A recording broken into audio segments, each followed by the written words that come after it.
So I will emphasize again, actually, when you use a financial calculator, don't forget the sign convention. Present value, future value, they must have the opposite signs. Okay. So if you use, if you just input present value as a positive number, then the financial calculator will just give you future value as a number with minus sign.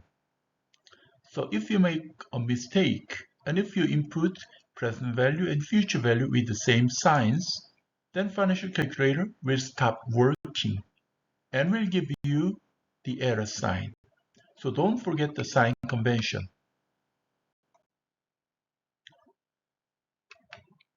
Now, let's do another example. Suppose that you invest $10,000 now.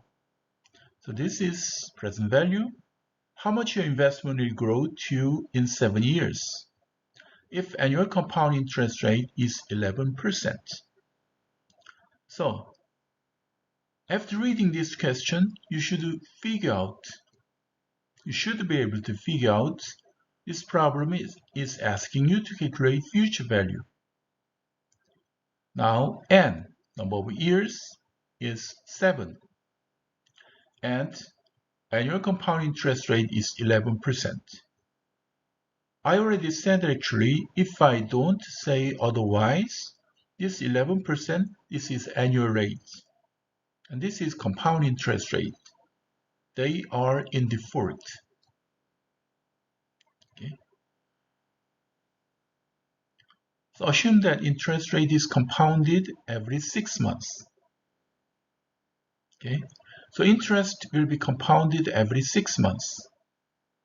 This is different from what we study, what we just do in a previous example, right?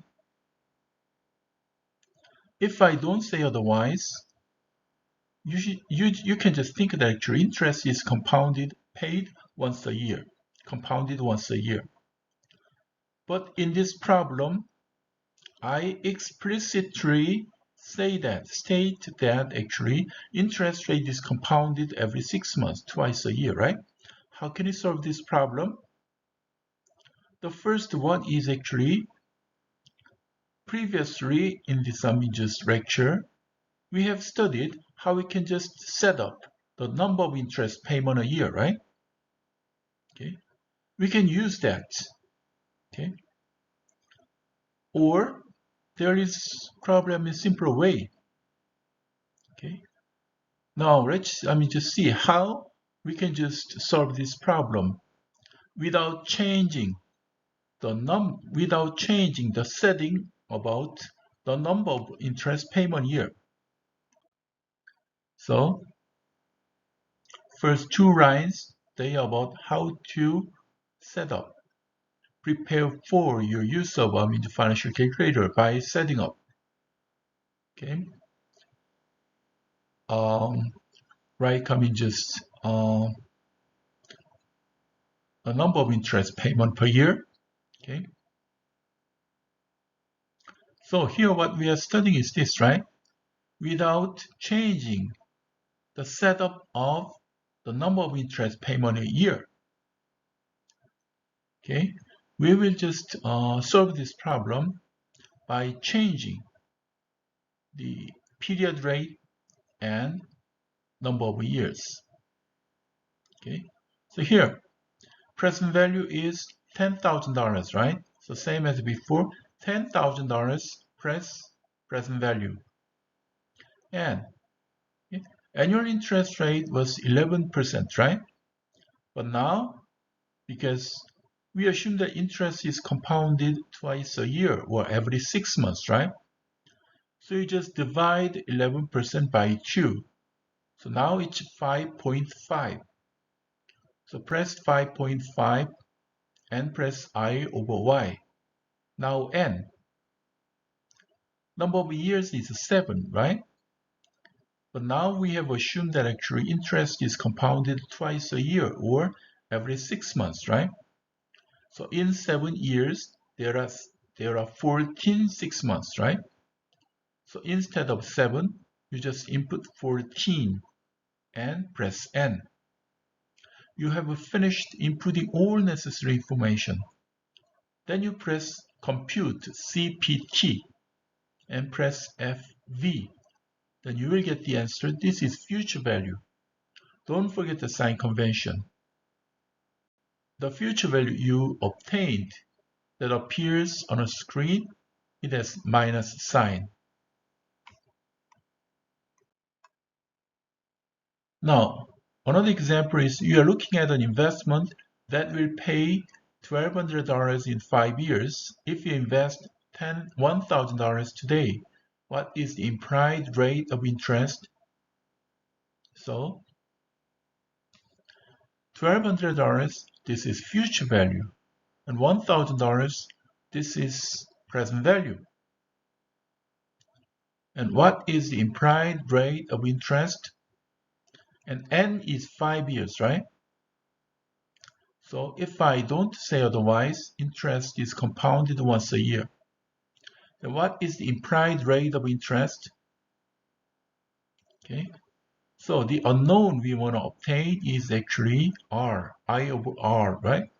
Implied rate of interest. So actually, let me just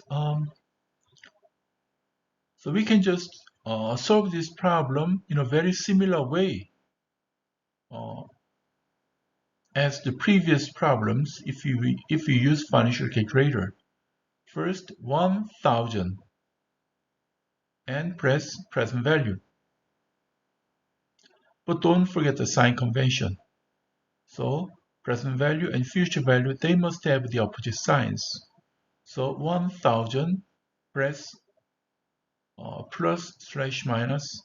If you press this button, then sign of the number you have just inputted will change. So 1,000 press plus slash minus, press present value. And 1,200 press FV. 5 press N. Now you have finished inputting all necessary information.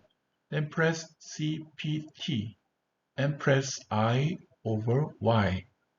Then you will see 3.7137. This is I over Y, and this is annual interest rate, right? This is annual interest rate.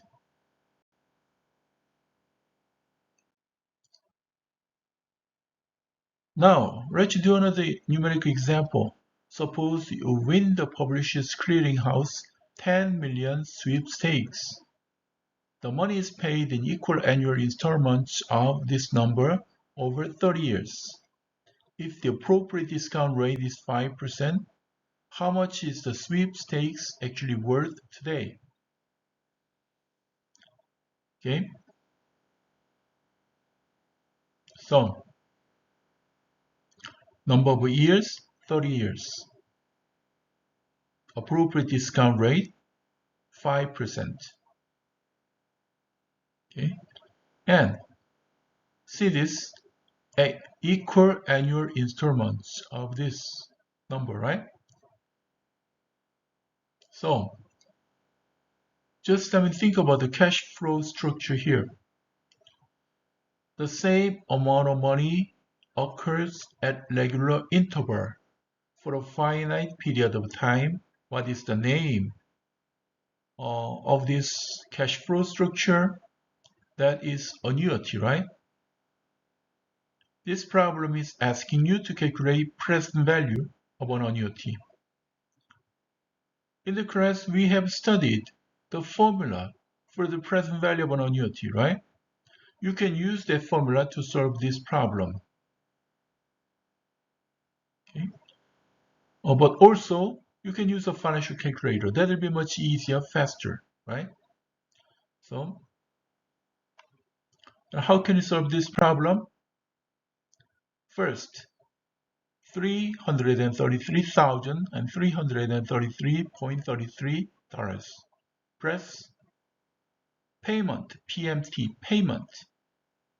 Press I over Y. Press 30. Press N. You have finished inputting all necessary information. Now press compute and press present value. Then you will get the answer. And don't forget the sign convention. Okay, so you have to pay attention to here. Okay, is actually $333,333.33, and you have to press payment.